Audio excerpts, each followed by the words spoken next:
السلام عليكم ورحمة الله وبركاته بسم الله والحمد لله والصلاة والسلام على رسول الله وعلى آله وصحبه ومن والاه رب اشرح لي صدري ويسر لي أمري واحلل عقدة من لساني يفقهوا قولي. Mes chers frères et sœurs, j'ai l'immense joie d'être aujourd'hui en compagnie de mon petit frère Karim. Karim, salam alaikum. Aujourd'hui, avec l'aide d'Allah Tabarak wa Ta'ala, on va parler d'un sujet qui est très important, toujours dans notre série sur la jeunesse, qui concerne les relations amoureuses avant le mariage. Comme tu le sais, Karim, n'importe quel humain normalement constitué, il ressent le besoin de quoi? De se marier ou tout simplement d'avoir une relation avec une personne du sexe opposé. Et nous, ce qu'on a fait, c'est qu'on a essayé de répertorier un petit peu les questions qui sont liées à ce sujet, sur les relations amoureuses, comment les gérer, etc.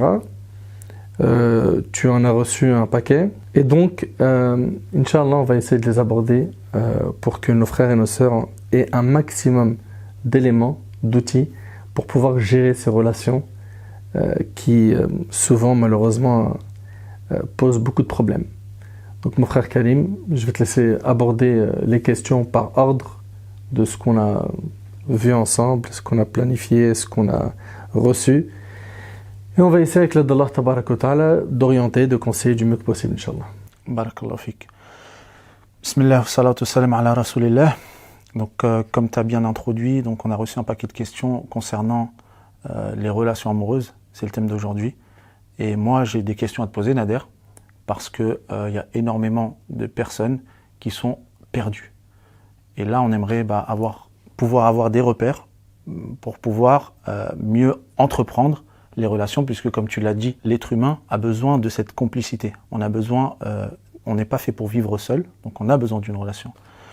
Et parmi les questions les plus importantes, ça va être la première, donc avec laquelle tu vas pouvoir nous aiguiller, nous éclairer. C'est, est-ce qu'on a le droit d'avoir des sentiments pour une personne du sexe opposé? Non seulement on a le droit, mais c'est naturel. C'est humain.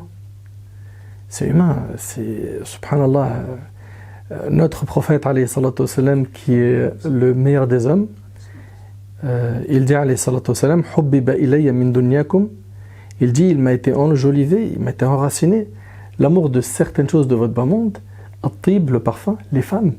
Il aimait les femmes, c'est notre prophète, alayhi salatu wassalam, c'est notre modèle, c'est notre exemple. Quand on regarde dans la biographie du prophète sallam, quand on lui pose la question, on lui dit qui est la personne que tu aimes le plus, il dit Aïcha, radiyallahu anha, son épouse. Allah tabarak wa ta'ala, il a fait que l'humain, de manière générale, a besoin de quoi? De se compléter avec une personne du sexe opposé. C'est pour ça qu'on entend souvent que c'est ma moitié, je cherche ma moitié, etc. Et puis le prophète, il a même dit dans un hadith rapporté par le Hakim que celui qui se marie, en fait, il a accompli la moitié de la religion. Tu t'imagines?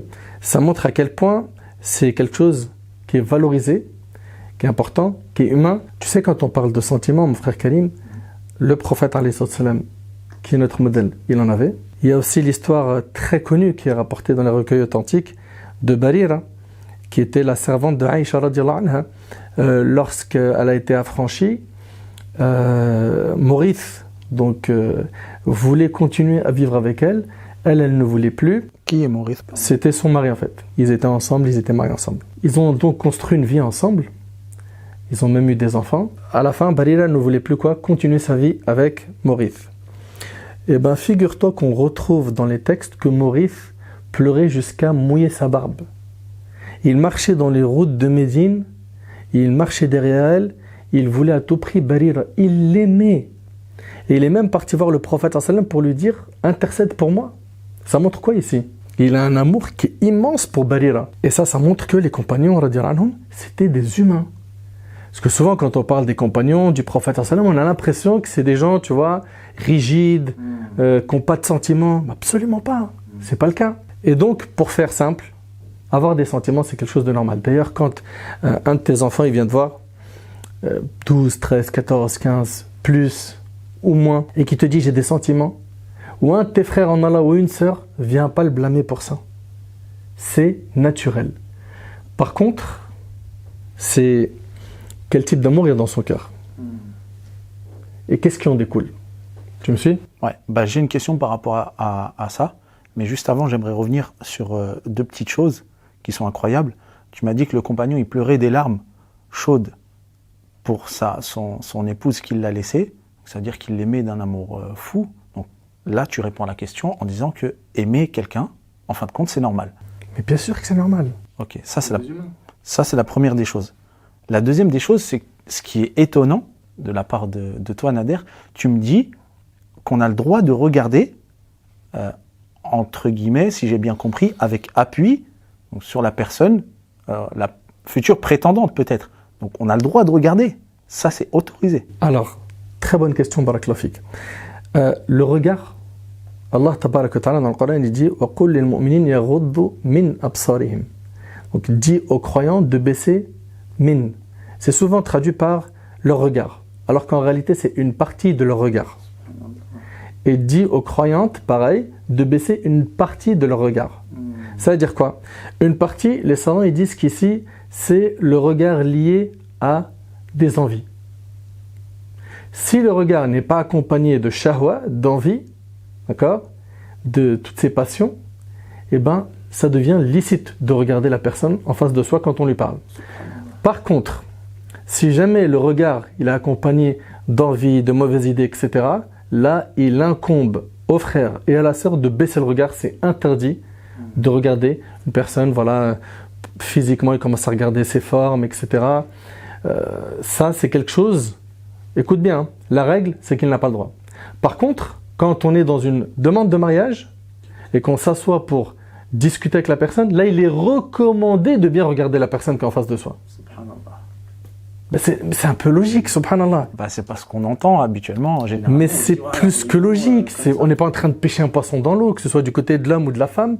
Il faut bien qu'ils trouvent leur compte. C'est un truc de fou. Bien évidemment, la base, c'est qu'ils vont construire un foyer sur le din, la religion, mais il faut qu'il y ait l'attirance physique qui comble tout simplement les besoins du frère et de la sœur. D'accord? Il faut que les deux trouvent leur compte. Le prophète sallam, il dit même à Al-Mughira ibn Shu'ba que pour un projet de mariage, prends le soin de bien regarder la femme. Pourquoi? Pour qu'en fait tu trouves ce qui va t'attirer et ce qui va te permettre de te marier. D'ailleurs, subhanallah, Jabir radiyallahu anhu, quand il a entendu que le prophète sallam, il a dit que quand quelqu'un il veut demander une femme, qu'il prenne le temps de bien la regarder. Pourquoi? Pour qu'il trouve ce qui peut le conduire à quoi? À passer cette étape et se marier. Et bien il se cachait. C'est un compagnon, il se cachait pour voir ce qui en fait allait, comment dirais-je, l'amener à demander sa main. Tu vois? Donc tout ce qui est, ouais, moi je veux un frère dandine, je regarde pas, etc. C'est pas vrai tout ça en fait. Donc il faut que la personne nous plaise réellement. Mais c'est évident, le prophète lui-même, il recommande qu'il y ait quoi? Des regards qui s'échangent dans les assises que l'on a, je balise bien mon propos, hein, dans l'intention de nous marier. D'accord? C'est pas on est en train de s'asseoir pour papoter, raconter notre vie, se draguer, jeu de séduction, etc. Là, à la base, que ce que tu fais dans cette assemblée. Et ça, on en parlera après, Inch'Allah. J'ai pas envie de brûler les étapes, mais c'est pas normal ça. Ça arrive. Donc là, tu m'as confirmé que aimer, c'était quelque chose de normal. D'accord? Donc l'amour, c'est quelque chose de normal en islam. Quels sont les types d'amour? Il y a un amour qui est permis. D'accord? Et il y a un amour qui est interdit. L'amour permis, mon frère Karim, c'est celui où j'ai pas en fait joué le jeu avec le diable pour tomber dedans. Je m'explique. C'est un frère ou une sœur qui aime telle personne, d'accord, qui rêve même de se marier avec ce frère, qui rêve de se marier avec cette sœur, et ils n'ont rien fait de haram entre eux. Ça veut dire quoi? Mais comment ils se sont aimés, tu vas me dire? Normalement, on s'aime, généralement, on s'est fréquenté, on a papoté ensemble, etc. Ben, il est possible que ce soit tout simplement un voisin d'immeuble, un voisin dans le quartier, qu'elle voit souvent, ou bien quelqu'un tout simplement de la famille, ou un camarade de classe au lycée, à la fac, ou dans une association, dans un lieu de travail, okay, où elle parle avec respect aux personnes qu'elle côtoie dans le travail. Dans ce travail-là, il y a un frère qui est marquant par son comportement, sa piété, qui baisse le regard, qui fait très attention à lui, etc. Elle a observé ses qualités et elle a des sentiments, d'accord ? Elle peut même en arriver à aimer, d'accord ? Et on ne peut pas la blâmer, que ce soit donc cette femme ou ce frère, on ne peut pas les blâmer d'aimer quelqu'un sans avoir quoi ? Ouvert la porte du haram. D'accord ? Ça, c'est... Voilà. Ces gens-là, généralement, s'ils sont droits dans leurs bottes, ils sont bien dans la religion, ils savent qu'il y a quelque chose qui s'appelle le qadar, le destin. Ils y croient. Ils savent qu'on place notre confiance en Allah. Ils savent que le bien est dans ce qu'Allah nous a accordé. Ils savent que si c'est un bien, ce dossier viendra à nous. D'accord ? Sans qu'on ouvre des portes haram. Ils vont multiplier les invocations, ils vont peut-être parler à des personnes pour qu'ils essayent en fait de les connecter entre eux. En commun. Voilà, qu'ils connaissent, etc. D'accord ? Maintenant, l'amour haram, l'amour qui est interdit, c'est celui qui a été fait en ouvrant les portes qui nous ont été condamnées, qui nous ont été interdites. Je m'explique. Allah tabaraka wa ta'ala, il dit dans le Coran, et c'est clair comment Allah subhanahu wa ta'ala, subhanallah, il en parle, il dit « Wala taqrabu zina » n'approchez pas la fornication. La fornication, on le sait, que c'est un grand péché, qui est interdit dans le Coran, qui est interdit par la sunna du prophète sallam. On sait que ce qui en découle comme conséquence, c'est lourd, ici-bas et dans l'au-delà. Et ça même, ça sera l'objet d'une intervention à part. Parce que si on parle de la fornication, on risque d'en parler pendant des heures. Donc, ici, Allah subhanahu wa ta'ala, il interdit ce grand péché. Et il dit, n'approchez pas. N'approchez pas la fornication, c'est-à-dire quoi ? C'est-à-dire qu'il va falloir condamner toutes les portes qui peuvent m'amener à ce péché. Parmi elles, les jeux de séduction, la drague, prendre ton téléphone et puis on se WhatsApp, on se Snap, on discute jusqu'à pas d'heure, on rigole ensemble, on se voit seul ensemble, on se touche, et après, une fois que tu as franchi cette étape, le diable il veut aller un peu plus loin avec toi, embrasse-la, essaye, non je peux pas, quand même, c'est une sœur, je veux me marier avec elle, j'ai pas envie de faire n'importe quoi, j'ai peut-être fait quelque chose avant de pas correct, mais pas sur ce dossier-là. Tu crois que le diable il va le laisser tranquille ? Il ne le lâchera pas jusqu'à ce qu'il tombe dans la fornication et qu'il dise « Next, ça ne peut pas être la mère de tes enfants. » Ça ne peut pas être la mère de tes enfants. Donc qu'est-ce qu'il y a ? Il y a un amour qui est autorisé, d'accord ? C'est celui où je n'ai pas en fait ouvert une porte haram pour y arriver. Et il y a un amour qui est totalement interdit. Et ses conséquences, elles sont douloureuses. Par exemple ? Karim, les exemples, j'en ai trop. C'est quoi les conséquences d'une relation haram ? J'étais naïve, il m'a promis le mariage, il m'a promis monts et merveilles, des sourires, des belles paroles. Jamais de la vie j'aurais imaginé qu'il allait me salir, qu'il allait faire ça de moi. Puis jusqu'au jour où il a réussi avec le temps, là je te brûle des étapes, parce que des messages comme ça j'en ai reçu des paquets.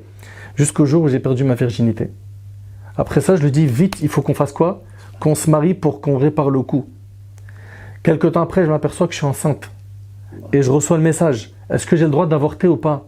Donc, elle, qui n'avait rien à voir avec ce monde, elle se retrouve, 1, à perdre sa virginité. 2, elle veut commettre aussi un péché, qui est quoi ? L'avortement, qui est gravissime. Et chez les 4 écoles, c'est haram. D'accord ? Dans ce cas de figure, je parle. Donc, subhanallah, on va où ? Ok ? Donc, des histoires d'avortement, des tromperies. Et puis, il y a beaucoup de gens qui oublient une chose. C'est que ces gens-là qui viennent pas taper à la porte de ton papa pour demander ta main. En fin de compte, ils veulent pas se marier en vrai. Tout comme il a joué avec toi, il jouera avec une autre. Et ça se trouve même, et ça arrive souvent, qu'il a 20 dossiers qu'il gère en même temps. Ce qu'il fait avec toi, il le fait avec une autre, etc., etc. Et puis voilà. Et pour ce frère-là, bien évidemment, ce qu'il fait, c'est ultra méga grave. On a peur pour lui que ça tombe. Qu'il paye la facture. Sur lui. Comment ? Le prophète Samuel a dit, comme tu fais, on te fera. Donc ce qu'il a fait aux filles des gens, entre guillemets, tu es en train de me dire que ça va lui revenir et on va faire ça à sa fille. Ça peut lui revenir. S'il s'en repent pas, c'est ça le danger. C'est ça le danger. Et tu sais, subhanallah, le prophète sallallahu alayhi wa sallam, il reçoit un jeune qui lui dit « Autorise-moi la fornication ». Essaye d'imaginer. Il dit au prophète sallallahu alayhi wa sallam « Autorise-moi la fornication ».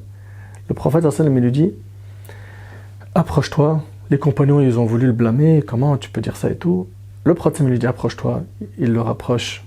Il lui dit, est-ce que tu aimerais qu'on fasse ça avec ta mère? Il lui dit, non, messager d'Allah, comment? Il lui a dit, les gens aussi ne veulent pas qu'on fasse ça avec leur mère. Est-ce que tu aimerais qu'on fasse ça? Il lui a cité sa fille, sa sœur, sa tante maternelle, sa tante paternelle. Toutes les femmes, en fait, qui lui sont le plus proches dans sa famille. Et il lui a dit à chaque fois, est-ce que tu aimerais qu'on fasse ça à ta sœur? Est-ce que tu aimerais qu'on fasse ça à ta fille? Est-ce que tu aimerais qu'on fasse ça à ta tante maternelle, paternelle? Il disait à chaque fois, non, non, non, non, non, non. Et après, le prophète il a dit, les gens aussi ne veulent pas qu'on fasse ça à leur sœur. D'arriver à ce déshonneur. Et après, le prophète, subhanallah, il s'est rapproché de lui.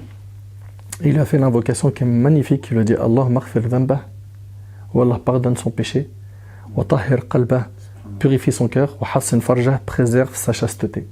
Et depuis ce jour, ce jeune, il n'a plus été tenté par ce péché. Il s'en est écarté. Il faut qu'aujourd'hui, nos jeunes, ils entendent ça.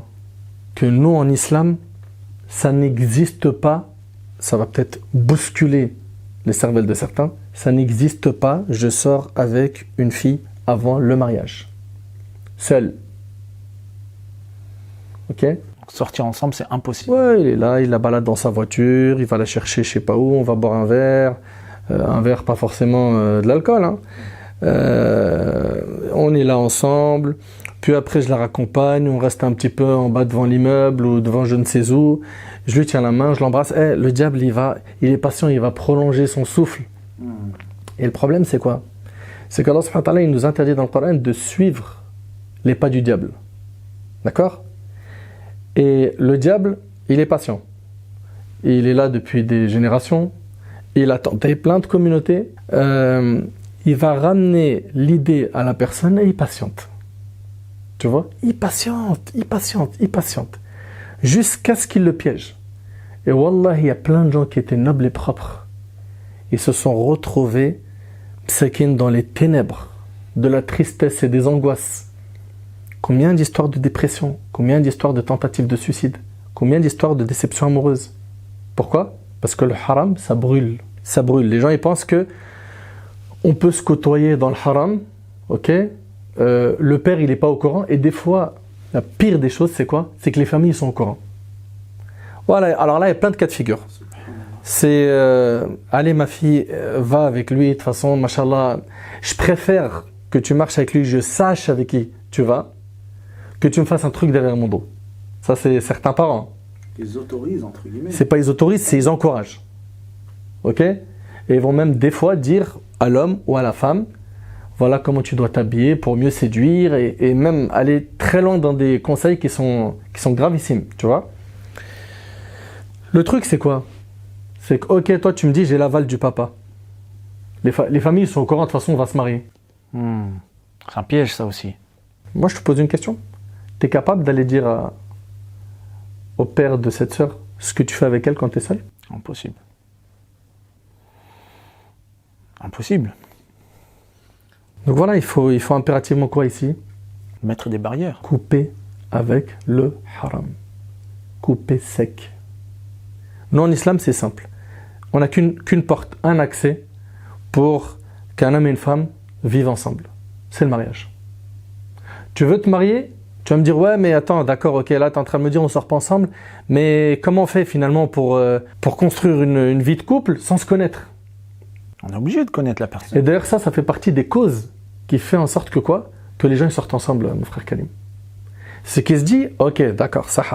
C'est-à-dire, toi, tu veux que je vienne comme à l'ancienne, je m'assois avec elle, et puis après, mon père, il me dit, c'est bon, Wildy, c'est elle, et je pars et je la prends avec moi, et la robe blanche et le voyage de... C'est pas comme ça. Nous, on n'a jamais dit ça. On est d'accord qu'il doit y avoir une période d'échange entre les deux. Évident. Mais le problème, c'est quoi? C'est qu'aujourd'hui, la cause de ces fléaux qu'on a aujourd'hui, il y a plein de choses. Un, comme je t'ai dit, ils veulent à tout prix se connaître à 100% avant le mariage. C'est faux. C'est pas possible. Tu peux pas. C'est trompeur. Tu vois? Le diable est en train de t'arnaquer. Tu connais une personne bien comme il faut quand tu te maries avec elle, et ça prend même du temps après le mariage. Tu découvres la personne. Ce qui t'est demandé, toi, avant le mariage, c'est de connaître les grands axes. D'accord? Et ça, c'est faisable. Et n'oublie pas qu'il y a la prière de consultation. Aussi, parmi les choses qui font que les gens aujourd'hui, ils sortent ensemble et ils se lâchent, ce qu'on leur présente dans les télé-réalités, les films, les séries, etc. C'est devenu, on a l'impression, des exemples. Ils regardent aujourd'hui, telle télé-réalité, ils vivent dans tel pays de luxe, ok? Ils sont dans une grosse villa, piscine, ils s'aiment, ils se prennent en photo, des snaps, ils se prennent dans les bras, ils s'embrassent, et on leur sert ça, comme quoi, Zama, c'est ça leur vie de tous les jours. Vous n'avez pas encore compris que tout ça, c'est quoi? Ils sont en train de jouer un rôle. Je sais pas, les gens, ils réfléchissent pas. Ils sont payés pour jouer un rôle. Ils jouent un rôle. Leur vie de tous les jours, c'est pas ça. C'est du mytho, c'est du mensonge. Comme ces gens-là, malheureusement, beaucoup d'entre eux, ben voilà, ils affichent leurs péchés. Et voilà, ils ont une joura, de l'audace dans l'accomplissement des péchés, dans les réseaux sociaux, etc. Moi, je te le dis, mais sans aucun doute, ces gens-là, c'est pas un modèle. Ils sont pas épanouis. C'est des gens qui ont un vide cruel dans leur cœur. Il n'y aurait pas Instagram et Snap, ils ne vivraient pas, leur vie elle n'existe pas. Tu vois? Enfin, ça fait partie des causes. Parmi les causes aussi, il y a la faiblesse de foi. Et tu vois, il se peut même qu'un frère et une sœur, ils sont sérieux. Regarde bien ce que je suis en train de te dire. Les deux, ils sont là, tu as vu, j'essaie d'aborder un peu tous les cas de figure. Les deux, ils sont dans la religion. Ils prient, ils aiment Allah et son messager, ils prennent peut-être même des cours, ils sont sérieux, etc. Et tu t'aperçois qu'ils se lâchent au téléphone, ils se lâchent sur Insta. Et leur intention, c'est le mariage. Hein. Il y a une chose qu'ils oublient. C'est qu'avec le temps, le shaitan, il va les faire faiblir jusqu'à ce qu'ils vont arriver à un stade où ils ne seront plus assez exigeants dans leurs pratiques religieuses, dans leurs échanges, comme il était au début. Au début, c'était hors de question que moi je lui touche la main, je l'embrasse, ça va pas la tête. Elle, c'est la mère de mes enfants. Le temps il passe et puis après on voit quoi? On voit la foi elle diminue. Tu vois, les péchés se banalisent, se normalisent. Le diable il a validé une étape, il l'attend maintenant pour la deuxième étape et ainsi de suite. Donc nous en tant que musulmans, qu'est-ce qu'on dit à ces gens-là? Si réellement vous voulez le mariage, la porte du mariage elle est simple. Va taper à la porte comme un bonhomme et ne saute pas par la fenêtre comme un voleur. Tape à la porte.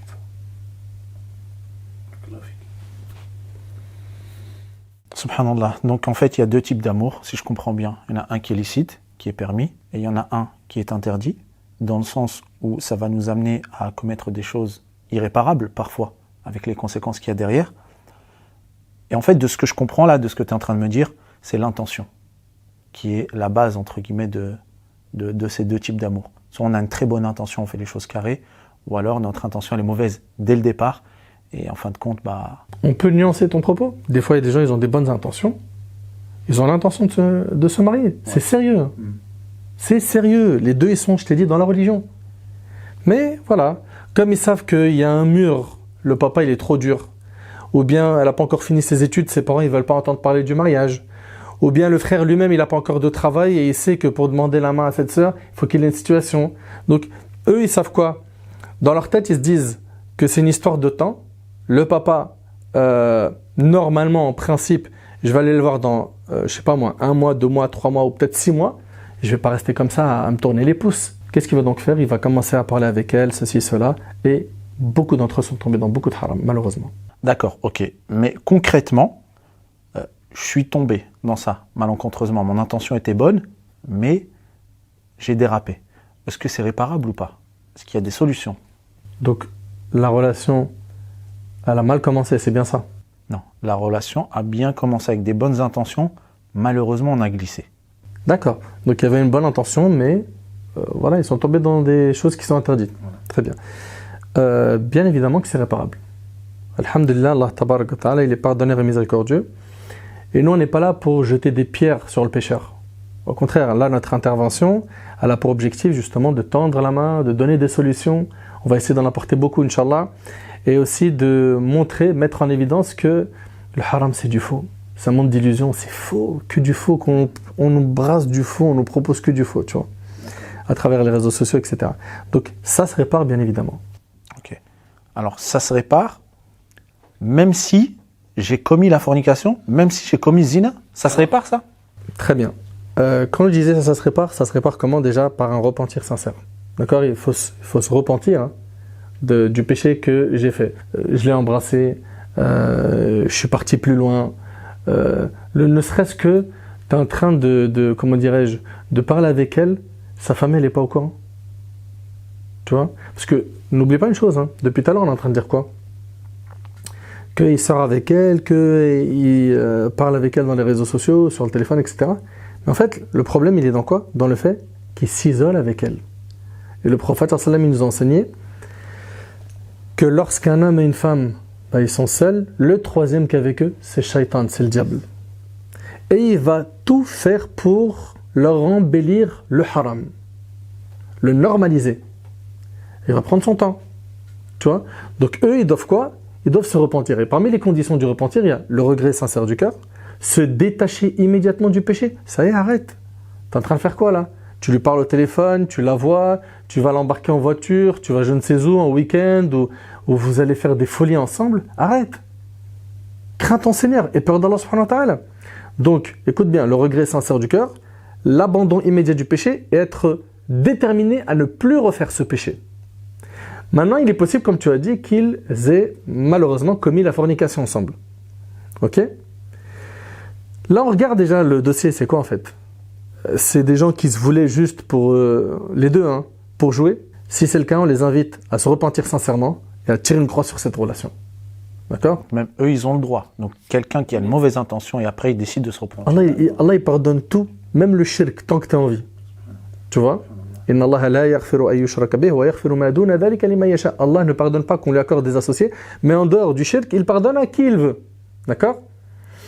Ok, très bien. Donc maintenant, il faut que tu comprennes que si la personne elle est tombée dans zina et que finalement les deux, c'était pour jouer ou un des deux, il voulait juste jouer et l'autre, il pensait que c'était sérieux, forcément, une fois qu'ils vont se repentir, ils vont regretter, etc., etc., ils vont abandonner le péché. Là, après, il y a deux cas de figure. Il y a, lui, il veut pas faire sa vie avec elle, donc on va pas le forcer. Il s'est repenti, hein, mais il se voit pas se marier avec elle.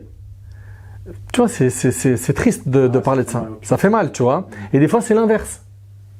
C'est elle qui veut pas de lui comme mari. Tu me suis? Et des fois, les deux, ils se veulent. Et quand les deux, ils se veulent, comment ça se passe? Là, ici, il y a divergence chez les savants dans le fait de lui accorder un délai avant de se marier avec elle. Ce délai, pourquoi? Pour qu'on vérifie si elle est enceinte ou pas. Donc, chez l'imam Malik, on parlera de 3 périodes de menstrues. D'accord? Il faudra qu'on attende qu'elle ait 3 fois ses règles. Et après ça, il pourra quoi se marier avec elle. Ça, c'est chez l'imam Malik. Chez l'imam Shafi'i et chez l'imam Ahmed, une période de menstrues suffit. Et chez l'imam Abu Hanifa, il est le seul des 4 écoles qui autorise à ce que le mariage ait lieu, même sans ce délai, d'accord? Et même si elle est enceinte de haram. Alors que les autres savants diront que si jamais elle est enceinte, il pourra se marier avec elle après qu'elle ait accouché. Tu vois? Donc, c'est réparable. Après, ce qu'on préconise tout le temps aux gens, c'est de suivre une école juridique et de ne pas piocher ce qui les arrange. Okay? Parce que les savants ils disent que celui qui picore, hein, qui va en fait réunir les permissions des savants, il a réuni en lui tout le mal.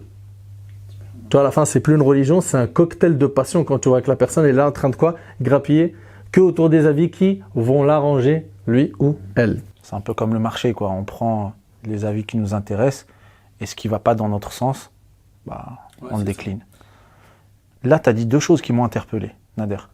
Nader, tu as parlé d'isoler. S'isoler, c'est interdit, parce que le troisième est shaitan. Est-ce qu'on a le droit d'apporter une troisième personne, une tierce personne, pour pouvoir échanger avec la personne du sexe opposé? Ça, justement, on va l'aborder, si tu veux, dans la partie « Comment faire pour se marier ». Parce que, justement, c'est ce qu'il faut faire. Okay. Donc, si tu veux, Inch'Allah, cette question-là, on la retarde un petit peu, on va la prendre tout à l'heure, Inch'Allah. Impeccable, ça marche. Ok. Alors, ensuite, la deuxième des choses qui m'a interpellé, c'est, tu as dit, il se peut qu'il y ait une des 2 personnes qui disent « D'accord, je me suis repenti, mais je ne veux plus avoir affaire à cette personne. » C'est ce que tu m'as dit. Alors, quand on s'attache à quelqu'un et que la personne ne nous calcule pas, qu'est-ce qu'on fait? Est-ce que tu as des solutions à proposer aux personnes qui vivent une rupture parfois qui est difficile? Je me suis repenti, ok, mais voilà, la rupture est difficile, je suis attaché, la personne ne me calcule pas, qu'est-ce que tu proposes? Alors déjà, il faut savoir une chose, Barakallahu Fik, c'est toujours pertinent, parce que c'est du concret en fait. Là aujourd'hui, on est là que pour du concret, on demande à Allah subhanahu wa ta'ala de nous faciliter. Tu sais, quand une personne a cet attachement, on se dit non mais attends, je ne me vois pas finir ma vie sans lui, sans elle. Ça arrive ça. On entend il est fou amoureux, elle est folle amoureuse. Et ça dans l'histoire, on l'a même eu dans des textes. La femme du ministre d'Égypte qui était folle amoureuse de Youssouf alayhi salam. Elle a fermé les portes, viens à moi. Elle voulait tomber dans le haram avec le prophète Youssouf. Youssouf alayhi salam, regarde le comportement de cet homme fort et pieux et qui est un modèle pour la jeunesse. Il a dit quoi? Il a dit Seigneur, la prison m'est préférable à ce à quoi elle m'appelle. Allahu Akbar. Parce que les gens en fait, ils pensent à quoi, mon frère Kalim, clairement? Bah aujourd'hui, celui qui a la première occasion, il plonge. Pourquoi? Des pulsions sexuelles. Ok? Et on va se dire les choses. Il veut avoir des relations sexuelles avec elle. Ou elle veut avec lui. Ou des fois, c'est pour des intérêts autres. Hein. C'est, je sais, quand on marche avec lui, il va m'acheter, elle va m'acheter. Tu sais, les trucs dunya. C'est par intérêt, il n'y a rien de religieux. Ça, c'est des sources de regret et de malheur. Maintenant, la personne qui a été piquée, c'est le mot. Hein. Il ou elle sont piqués par l'amour. D'accord? Les deux, ils prennent conscience que finalement, le chemin, voilà, on ne va pas le finir ensemble pour le mariage. Ok? Ou ils voient l'impossibilité, alors que les deux, ils voulaient se marier, ils voient l'impossibilité parce que les parents refusent, etc., etc. Et donc, voilà. Comment faire maintenant face à cette situation? Tu es maintenant confronté à quoi? À devoir reconstruire une vie sans lui ou sans elle. Ici, il y a plusieurs points. Déjà, la première chose, une personne généralement qui dit « Moi, impossible, je ne me vois pas vivre sans lui ou sans elle. » D'accord? La personne qui dit ça, généralement, c'est une personne qui est devenue, écoute bien, hein, droguée de péché. C'est-à-dire qu'elle en arrivait à un stade où c'est une addiction. J'ai besoin de quoi? D'entretenir ma relation avec cette personne. Ok? Il se peut qu'au départ, comme tu le dis si bien, ils sont partis d'une bonne ligne. Hein. Mais ça y est. Maintenant, lui, il est quoi? Piqué, comme tu as dit. Il est piqué, sévèrement. Ok? Le fait qu'ils disent ou qu'elles disent « Je ne me vois pas vivre sans lui ou sans elle », ça, c'est des paroles qu'Iblis lui met en tête, ok, et qui fait tout pour le convaincre que tu n'en sortiras pas en fait de cette épreuve. D'accord? Donc, concrètement, qu'est-ce que lui ou elle doit faire? Je pense que le temps, il répare bien les choses déjà. C'est un bon but. Pas que. Le temps, c'est vrai, mais pas que. Il y a plusieurs choses. La première, c'est qu'il va falloir se remettre en question et revenir vers Allah sincèrement. Tourner notre cœur vers Allah. Pourquoi? Parce que tu sais, si l'amour d'Allah, c'est ce qui occupe la plus grande place dans mon cœur, n'importe quelle chose, je peux la régler. Mais si l'amour d'Allah subhanahu wa ta'ala est faible dans mon cœur, l'affaire va être infernale, très difficile. Tu vois? Donc il faut quoi? Si la personne a Allah dans son cœur, elle sait qu'Allah tabaraka wa ta'ala dit il n'appartient pas à un croyant et à une croyante lorsqu'Allah et son messager ont décidé d'une chose, d'avoir encore le choix dans leur façon d'agir. La personne qui est dans la religion, elle sait que quand Allah il a décrété quelque chose, c'est pour notre bien. Et il a interdit quelque chose, c'est pour notre bien. Tu vois? Donc qu'est-ce qu'il doit faire? Il doit, 1, se diriger vers Allah et l'invoquer, le supplier. 2, il faut une volonté ferme. Il y a un effort à faire. Le prophète il a dit Al-Mujahid man jahada nafsah. Le prophète il a dit le combattant, le vrai combattant, hein, c'est celui qui combat son âme. D'accord? Parce que là, il faut quoi? Il faut une maîtrise de l'ego. Là, il faut quoi? Il faut maîtriser son âme. Il y en a certains qui ont du mal à dompter leur âme. Tu vois, qui est incitatrice au mal. Inna nafsa la'ammaratun bis-su', comme Allah subhanahu wa ta'ala dit. L'âme est incitatrice au mal.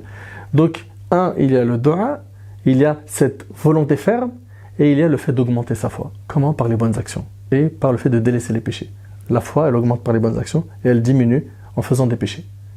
Ils vont faire ça, après le temps, comme tu as dit, effacera cette aventure.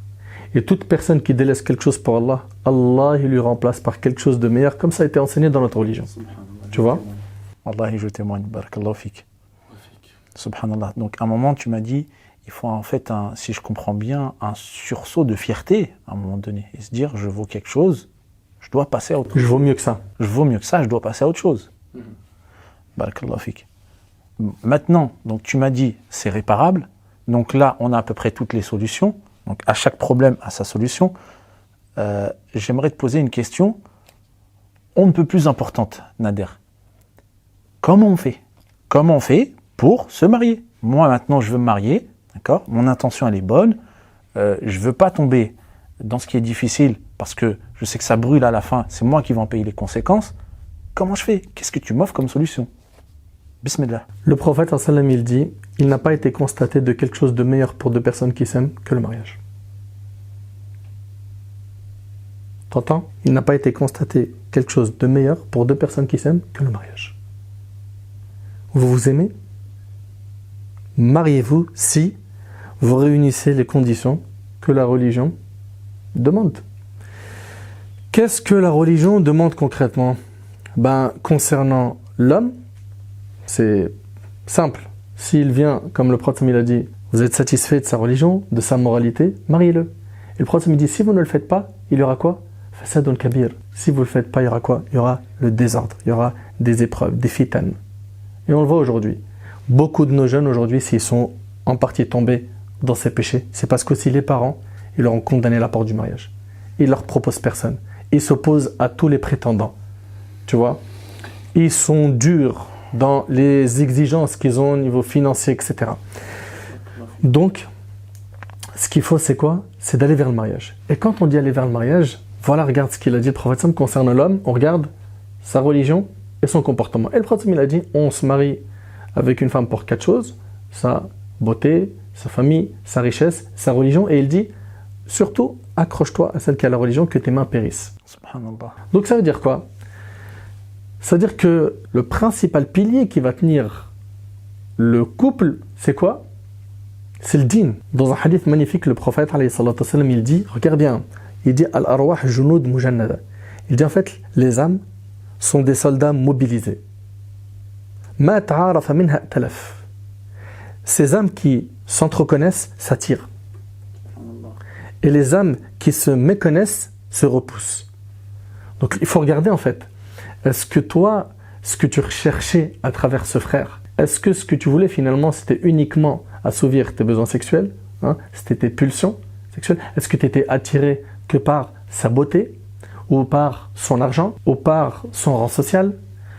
Tu sais, là le prophète sallallahu alayhi wa sallam, il nous dit quoi? Sallallahu alayhi wa sallam. Il nous dit que les âmes, quand elles s'entreconnaissent, elles s'attirent. C'est-à-dire quoi exactement? C'est-à-dire que la personne qui est pieuse, qui est dans la religion, quand je vais parler avec elle, son âme, elle va se connecter rapidement avec la mienne.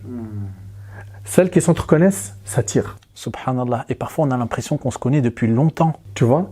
Et celles qui se méconnaissent, on te présente quelqu'un et tout, on dit voilà, c'est un frère et tout, et tu vois qu'il est dans les péchés et tout, ton âme, elle a du mal à se connecter. Comme un aimant qui veut pas... Il n'arrive pas à se coller. Tu vois? Nous, en fait, ce qu'on doit faire, si on est réellement intelligent, on doit suivre ces recommandations prophétiques et d'abord connecter les âmes avant de connecter les corps. Pourquoi? Parce que c'est ce qui va nous permettre de durer dans la longueur en fait. Parce que si c'est uniquement un coup de foudre et qu'il y a uniquement les apparences qui s'attirent, ce qu'on va voir en second plan, c'est-à-dire le comportement et la nature même de la personne, à la fin ça va nous repousser. Le physique il dure que quelques temps. Tu as à peu près cerné le point. Quand les personnes se sont aimées pour autre chose que pour Allah subhanahu wa ta'ala et qu'elles n'ont pas connecté leurs âmes mais leur corps, qu'est-ce qui se passe? Il l'a aimée parce qu'elle est belle. Demain, elle fait un accident, elle perd sa beauté. Qu'est-ce qu'il fait? Elle s'est mariée avec lui parce que c'est un super beau gosse. Accident, il est handicapé, il perd sa beauté. Elle fait quoi? Ou maladie. Ou maladie. Ils se sont basés sur la beauté, elle n'est plus là. Ça y est, ça s'effondre. Ils se sont basés sur l'argent. Demain, il ou elle n'a plus d'argent. On fait quoi? Ils se sont basés sur le physique. Que le physique. D'accord? Très bien. Il a eu des rapports avec elle. Ok? Et puis, ça y est, voilà, enfin, il a eu ce qu'il voulait. Puis après, il s'aperçoit que c'est pas ouf, en fait. C'est quoi ça? Ça y est, c'est fini? Non, mais c'est sérieux, hein? Ça y est, c'est fini. C'est ça l'objectif? Je l'ai eu. C'est vide en fin de compte. Qu'est-ce qu'il y a après? Il n'y a plus rien. Tu vois, pourquoi les âmes ne sont pas connectées? Tandis que, regarde bien maintenant de l'autre côté.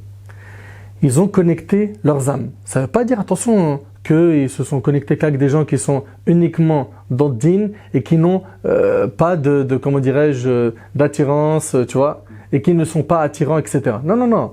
Ils ont trouvé quand même l'attirance physique qui leur convenait, etc. Maintenant, si eux ils se sont basés sur la connexion des âmes, écoute attentivement, et que derrière, elle perd sa beauté. Il la garde, il est à côté d'elle, il la respecte, il la lâche pas, il est fidèle. Jusqu'à sa mort, il est à ses côtés. Il y a une fidélité en acier. Parce que c'est pour Allah. Tu vois? Et on l'entend souvent pour le meilleur et pour le pire, n'est-ce pas? Quand les deux se sont mariés pour la religion, le lien il est solide. On ne le détache pas comme ça. Il peut y avoir des épreuves, des tempêtes, ça tient dans le temps. Tu vois? Mais les gens là aujourd'hui là, ils se marient méga super vite, coup de foudre, ceci, cela, ils divorcent super vite. Ok? Et généralement le coup de foudre c'est quoi? C'est des flèches que le diable il t'envoie dans. Généralement, hein, c'est voilà, il l'a vu, jeu de séduction, drague, etc. Il l'a vu, il a souvent abordé cette sœur d'une manière qui n'est pas licite, ok? Puis le diable, il va lui embellir le haram. Dès qu'il se marie, son objectif, il change le diable. C'est d'enlaidir le halal. Ils ont tenu peut-être 2-3 ans dans le haram. Mariage, hop, 1 mois, c'est fini, ils se lâchent. Jusqu'à ce que le halal nous sépare. Voilà, comme ils disent, ensemble dans le haram jusqu'à ce que le halal nous sépare. Malheureusement. Subhanallah. Nedri, il y a des choses, encore une fois, qui m'ont interpellé. Et pour pas être trop long, je vais t'aborder ces choses-là rapidement.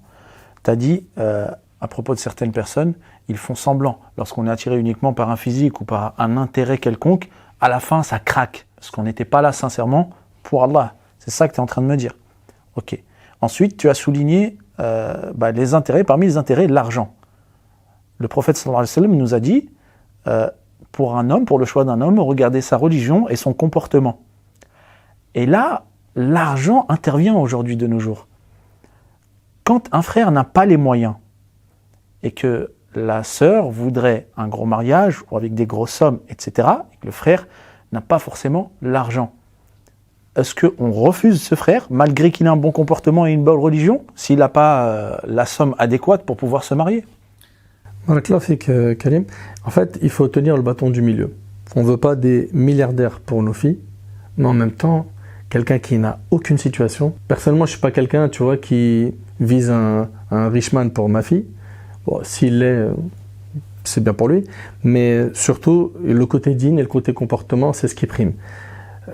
Demain, il vient, il me dit, j'ai pas de travail, j'ai pas encore postulé, j'ai pas de logement, j'ai rien. Je dirais, ok, attends un petit peu, que tu aies une situation stable. Moi, je veux juste une stabilité pour ma fille, c'est tout.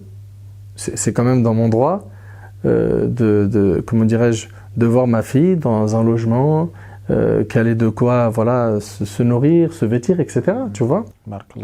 Donc ça, c'est normal. Par contre, ce qu'on voit aujourd'hui, malheureusement, on demande des dots, des mariages, des engagements financiers. C'est des transferts de football parfois.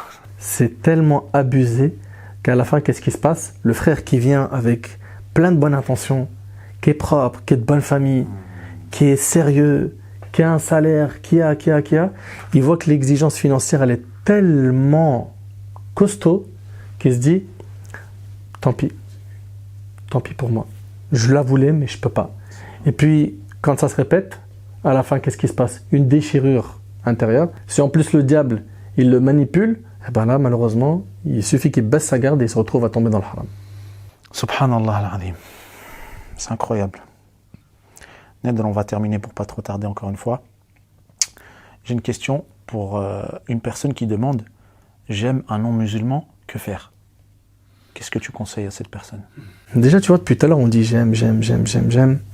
Il y a un point qui est super important. Abu Huraira radiyallahu anhu, il dit « Aime ton bien-aimé avec modération, car il se peut qu'un jour ça devienne ton ennemi. Et déteste ton ennemi avec modération, car il se peut qu'un jour ce soit quoi? Ça devienne ton ami. Donc déjà, de manière générale, il faut apprendre à quoi? Aimer avec modération, détester avec modération. Maintenant, le problème dans ce que tu es en train de me dire là, c'est que venir se marier avec un homme non musulman, c'est interdit en islam. C'est interdit par le Coran, c'est interdit par la Sunna, et il n'y a aucune divergence entre les savants. C'est haram. Ok? Ce qu'il faut pour ces cas de figure-là, c'est essayer, dans la mesure du possible, de présenter l'islam à l'homme, présenter un.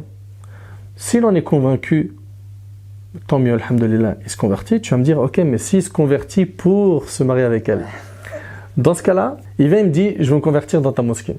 Moi, j'ai un devoir religieux, c'est de lui dire, t'es le bienvenu, marhaba. Il répète l'attestation 2 fois, pas de problème. Je veux maintenant demander ta fille. Ah, par contre, pour ma fille, patiente un peu. Et c'est ce que je recommande à toutes les familles musulmanes. C'est de patienter un petit peu et de l'observer sur les 4, 5, 6 mois après sa conversion, comment est-ce qu'il évolue dans sa religion. Si on entend, mashallah, qu'il fait des efforts, il est vu à la mosquée, il est sérieux, il commence à prendre des sourates, on le voit, mashallah, avec des frères, il est dans des maraudes, tu vois, il est visible, tu vois, et ça c'est avec le temps. Avec le temps, on analyse. Si après cela, la famille accepte qu'un converti intègre la famille, parce qu'il y a des familles qui ont des préférences, c'est leur choix, d'accord? S'ils acceptent, marhaba. Ils n'acceptent pas, qaddarallah ma sha'a fa'al. Ok? J'ai une dernière question, Nader. Maintenant, si le frère est musulman, il remplit les critères, d'accord? La sœur veut bien. Ils sont de la même ethnie, du même pays, mais ils ne sont pas du même village. Ou alors, ils ne sont pas de la même ville. Les parents refusent ce frère à cette sœur. Les deux s'aiment, ils font les choses dans les règles. Est-ce qu'on a le droit de refuser à ce frère-là? Par rapport à ta question, Karim, concernant les problèmes d'origine, il arrive des fois que les familles exigent que la personne soit de la même origine, voire même du même village, de la même ville. Franchement, de la même ville, du même village, là c'est trop. C'est trop. De la même origine, je le comprends. Tu vois? Pourquoi je dis c'est trop? Parce que ça restreint trop le champ. Pourquoi est-ce que je dis c'est trop? Parce que ça restreint trop le champ. À la fin, malheureusement, on a des sœurs qui, voilà, je reçois des mails, je reçois des personnes qui, malheureusement, se sentent vraiment pas bien. Pourquoi? Elles voient en fait que le temps passe et puis il n'y a toujours pas de mariage. Tu vois? Ici, il faut que les parents craignent Allah subhanahu wa ta'ala et qu'ils se rappellent qu'un jour, ils vont mourir. Ils vont mourir un jour et il faut impérativement qu'ils pensent au bonheur et au confort de leurs enfants. Allahu Akbar. Tu vois? Il faut qu'ils y pensent. Il ne faut pas être égoïste. Ok? Exigence. Je comprends que tu es exigeant. Tu ne veux pas donner ta fille à n'importe qui. Mais des fois, ça déraille. C'est du n'importe quoi. J'ai même une conférence à ce sujet qui s'appelle « Oh vous les parents, mariez vos enfants » où je détaille beaucoup cette question en particulier. 2 conseils rapidement pour ce point-là, c'est faire beaucoup d'invocations. C'est Allah qui détient les cœurs, ne l'oublie jamais. Et deuxièmement, c'est de faire le nécessaire pour faire intervenir plein de médiateurs s'il le faut. Des personnes qui vont venir, qui vont discuter, qui vont essayer de convaincre, dialoguer, etc. Et puis accepter le destin d'Allah subhanahu wa ta'ala. Là, j'ai résumé ça. Pourquoi? Parce que j'ai une conférence de plus d'1 heure sur le sujet. Sinon, j'aurais détaillé ce point. Donc, on pourra regarder éventuellement cette conférence. Dernier petit point, Nader. Alors, concrètement, donc là, tu nous as expliqué d'une manière générale comment on se mariait, etc. Donc, il fallait remplir à peu près les critères demandés plus ou moins par la religion. Mais comment on trouve cette personne? Parce que si tu me dis que je ne dois pas dialoguer avec une personne sur Snap, sur Insta, sur WhatsApp, puisque aujourd'hui ce sont les réseaux qui nous permettent de communiquer l'un avec l'autre, si on ne passe pas par cette porte, parce qu'on veut éviter le haram, comment on trouve les personnes? Comment trouver un frère? Comment trouver une sœur? Selon les moyens que l'islam propose. Très rapidement, parce que ça c'est une conférence qu'on pourrait faire ensemble et qui serait assez longue. Et si tu le veux, Inch'Allah, on la préparera sans problème. Premièrement, craindre Allah subhanahu wa ta'ala. C'est-à-dire quoi? Être droit dans ses bottes. D'accord? Être clean dans sa pratique religieuse. Invoquer Allah subhanahu wa ta'ala énormément. 3, faire les causes. Quand je dis faire les causes ici, mon frère Karim, ça veut dire quoi? Ça veut dire en parler avec des gens autour de nous. Ok?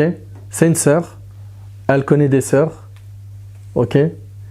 Ces sœurs-là, celles qu'elle connaît justement, elles sont mariées. Et ben voilà. Est-ce que voilà, le mari, il ne connaîtrait pas des frères sérieux? Ok? Sans qu'elle dise, c'est moi qui recherche. Comme ça, tu vois, elle est tranquille. Okay. Le bouche à oreille, en fait. Le bouche à oreille, c'est le moyen le plus, écoute attentivement, le plus solide qui existe. Pourquoi? Deux cas de figure. Le cas où j'y vais tout seul, Instagram, j'ai vu quelqu'un sur un commentaire, ok, qui avait une belle photo, et puis une fois il est intervenu, 2 fois, 3 fois, il ou elle a accroché sur ce profil-là, puis après, tu connais hein, comment ça se passe, hein, salam alaikum, voilà, ceci, cela, ça parle de religion, c'est sérieux, j'ai vu dans ton profil ça, machin, ceci, cela. Au passage, en ce moment, t'as vu, je fais des petits rappels et tout, si tu veux. On lit Riyad al-Salihin tous les matins après le Fajr et tout ensemble. Donc pendant une semaine, ils vont lire Riyad al-Salihin ensemble et après une semaine, il va lire que ce qu'il y a sur ses yeux. Tu vois? Donc je caricature, pourquoi? Parce que le diable, en fait, il franchit des étapes avec les gens trop rapidement, tu vois? Et le pire de la religion parfois, il se sert de la religion, le diable. Et subhanallah, ce qui est triste, c'est que les gens ils oublient que le diable le jour du moment il va dire inni bari'un mink, inni akhafullah, Rabbul alamin. Le diable il va dire hey, je me désavoue toi, moi j'ai peur d'Allah. Ça c'est dans le Coran. Kamathali ash-shaytan idh qala lil-insani kfur falamma kafara qala inni bari'un mink. C'est comme le diable quand il dit à la personne mécrois, et quand il mécroit, il lui dit moi j'ai rien à voir. Hein. Tu vois? Donc le diable en fait il t'amène et il se désavoue toi de toute façon le jour du jugement. Donc vaut mieux toi, tu te désavoues de lui dès maintenant, avant que lui se désavoue de toi plus tard. Ici, pour ce cas de figure, voilà, ils se sont connus ensemble, ils ont des séductions, jeux de séduction, des paroles mielleuses, des photos, des machins, ceci, cela, on se voit quand. Les photos du tapis de prière avec les fleurs et le Coran ouvert. Bref, plein la vue, ok? Ils se voient 1 fois, 2 fois, 3 fois, attention, c'est que pour le mariage, hein. Jusqu'à ce que après, voilà, ils font, beaucoup d'entre eux, hein, pour pas généraliser, ils font du haram, ils s'en mordent les doigts, et après, il y en a un des deux qui décide de mettre fin à cette relation, et il y a des déceptions amoureuses, des tristesses, des déchirures de cœur. De l'autre côté, il est passé par un bouche-à-oreille. Avant même de voir le profil, il a déjà entendu un paquet d'informations sur lui ou sur elle. C'est-à-dire, avant déjà d'aller vers ce dossier, il sait déjà, machallah, qu'elle est bien. Elle fait ça. Elle est investie dans ça. Elle a de l'humour et tout. Elle sait que le frère, il est sérieux, il fait ça. Il est dans tel, il prend des cours dans tel endroit. Voilà, ses relations, elles sont toutes clean, propres, etc., etc. Tu vois? Donc déjà, avant même de discuter avec la personne, machallah, j'ai un aperçu magnifique. Alors que là, on est dans le monde du mensonge. Chacun, il s'invente une vie. Tu vois? Moi, j'ai jamais connu une fille avant. Moi, j'ai jamais connu un mec avant. Alors que les deux, c'est... Tu vois? Je généralise pas, hein, mais ça arrive. Ok? Maintenant, très rapidement ici, je suis passé par le bouche à oreille. Une fois que j'ai vu que voilà, le dossier était correct, hein, il est même possible que je l'ai aperçu quelque part où il ou elle hein, se sont aperçus sans échanger, sans parler, et physiquement, ça accroche. À ce moment-là, ce qu'il faut, c'est demander par les intermédiaires est-ce qu'ils ou elles ont un projet de mariage? S'il n'y a rien, il n'y a pas de prétendant, il n'y a personne pendant ce temps-là, est-ce qu'ils sont intéressés, oui ou non, par le mariage? Si oui, est-ce qu'ils aimeraient rencontrer une telle? Est-ce que, voilà, on essaye de voir. Si c'est bon, une tierce personne doit être présente. Donc ça peut être le grand frère, la grande sœur, etc., etc. Ils ne sont pas dans un endroit isolé, il y a une tierce personne, ils échangent, ils discutent, ils se regardent, ils se posent des questions très importante et intéressante, et puis ça sera tout ça, c'est un dars complet, hein, tu vois. Une fois qu'ils ont fait le tour, il y a la prière de consultation juste après, d'accord? On fait 2 rak'at, on consulte Allah subhanahu wa ta'ala, la prière de consultation, pareil, j'ai une vidéo. Après, ça peut être une deuxième rencontre, pareil, sous le même format, une troisième rencontre, et au bout de 3 rencontres, généralement, ça c'est par expérience personnelle, on sait à peu près où on va. À peu près, hein. Écoute bien ce que je dis, c'est précis. À ce moment-là, maman vient, j'ai quelqu'un, je voudrais te le présenter, ok? On intègre une personne importante de la famille, la mère ou le père, ok? D'un côté comme de l'autre, etc. Puis après on avance jusqu'à faire asseoir la famille entière, une discussion, prière de consultation, la baraka, on n'a pas désobéi à Allah. Comment ils vont parler entre temps? C'est pas difficile. un groupe WhatsApp et on met une tierce personne dedans. Subhanallah. Un groupe WhatsApp, on met une tierce personne. Pourquoi? S'isoler pareil dans les téléphones, les réseaux sociaux, ça amène des dingueries. On l'a vu, mais je suis quelqu'un qui reçoit des messages comme ça. Mail, Insta, Facebook, partout. Tu vois? Je le vois. Tierce personne sur le groupe WhatsApp, tierce personne, pas mon petit frère de 5 ans.